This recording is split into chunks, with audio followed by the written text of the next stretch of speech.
Tim, my Mexican cannelloni are a really fun and delicious meat-free meal.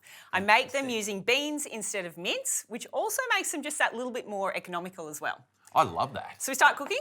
Let's do it. All right, if you can chop the coriander stalks and pick the leaves for me. Gorgeous. Now, I say that because I really love using the whole plant, but also the coriander stalks provide so much flavour.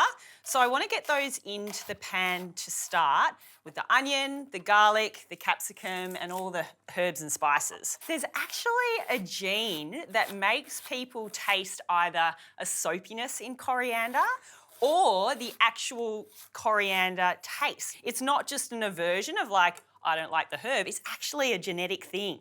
I thought they were just sooks. Would make Mexican hard, but we can always find some solutions for people. So we're gonna get the pan onto a medium to high heat and add some extra virgin olive oil to the base of the pan, enough to coat.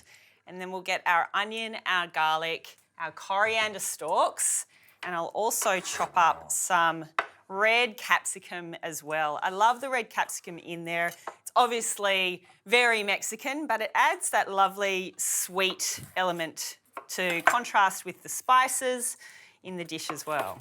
I love cooking with capsicum. I think it's really underrated, but just adds such a fantastic flavour to everything. Agree. All right, do you want these coriander stalks straight in? I'd love that. Let's get do this it. pan up a little bit higher. All right. And then we'll get them in. I love the idea of cannelloni. It's such a family-friendly meal. Kids love it. And whether it's meat or vegetarian, I think because there's pasta involved, you know you're onto something good that the kids are going to love. And it's a good take on doing something like a tortilla, which is obviously very traditionally Mexican. It's a bit of a fusion, right? Yeah. I'm sure the Italians don't love it, but do you know what? I'm here to spice things up. Love a bit of fusion. My dish has got a bit of fusion in it too. It does, doesn't it? Yeah. Do you want this one cut as I well? love that. Thank you, mate. Got That'd ya. be really helpful. You can see that I've diced the veggies fairly small because we don't want our cannelloni to be too chunky. We need to be able to fill them up nicely, and I like the small fine dice. And especially if you have kids who can be fussy about the way that they eat, then making things just that little bit smaller is a sneaky way of getting some veggies in. The smaller the better. Yeah. Well, there can be small people with big opinions on how food should be. So this has been cooking for 5 to 6 minutes. Then we're going to add our spices. I've got smoky paprika, cumin and oregano. Then we add in our beans. There's 2 tins of brown lentils, rinsed and drained, and 1 tin of black beans. You could also use kidney beans, and 1 tin of the tomatoes. Now this is a beautiful, thick and rich chopped tomato. So they'll all cook together for around 10 minutes. Then we get to roll our cannelloni. So that's cooked now. We'll let it cool down ever so slightly. And while we amazing. do, yeah, it does smell good. When does Mexican not smell good though? It's just the addition of those few simple spices that we've all got in the pantry that can just lift a dish from meh to yeah. I like that. I'll be using that.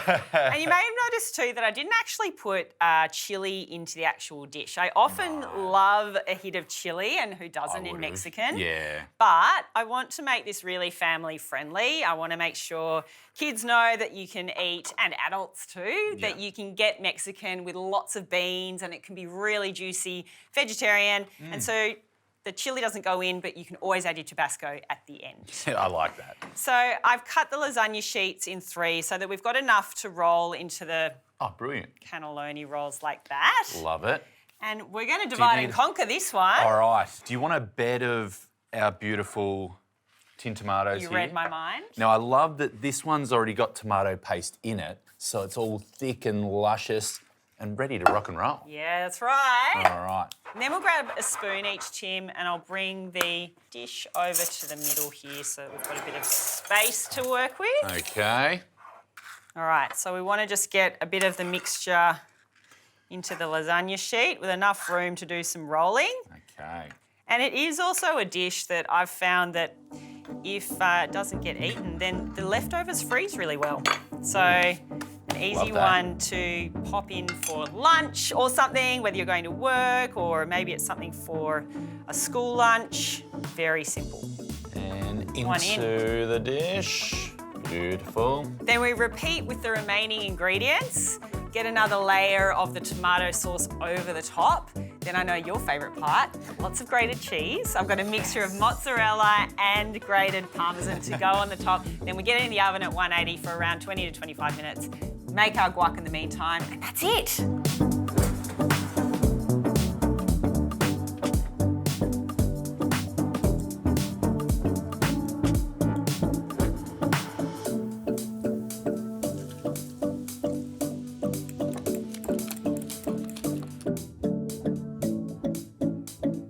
Tim, I'm pretty happy with the result of this. It's come out so well. You can see all those juicy, beautiful Aussie tomatoes on the top. Yeah, I love how they've popped through, nice and crispy and cheesy. A bit of crispiness around the edges where the lentils and the black beans are, and the cheese melted all golden. Look, this is the best family meal, I've got to I put it. love it.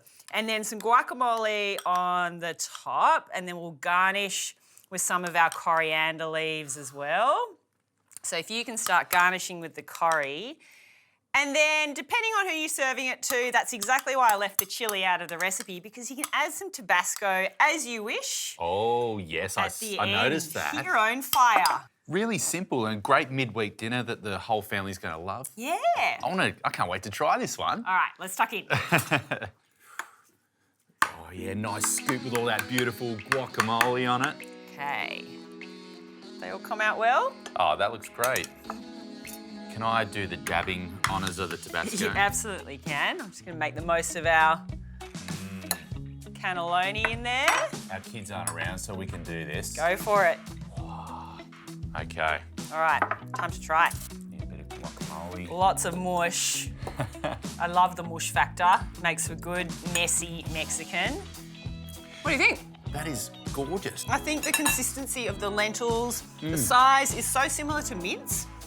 It's just a no-brainer swap for me as a way of getting meat-free meals into the family. And using that tin tomatoes that had the tomato paste combined, it's so rich and flavourful. I love it. Yeah, lots of fun. Great way to do Mexican.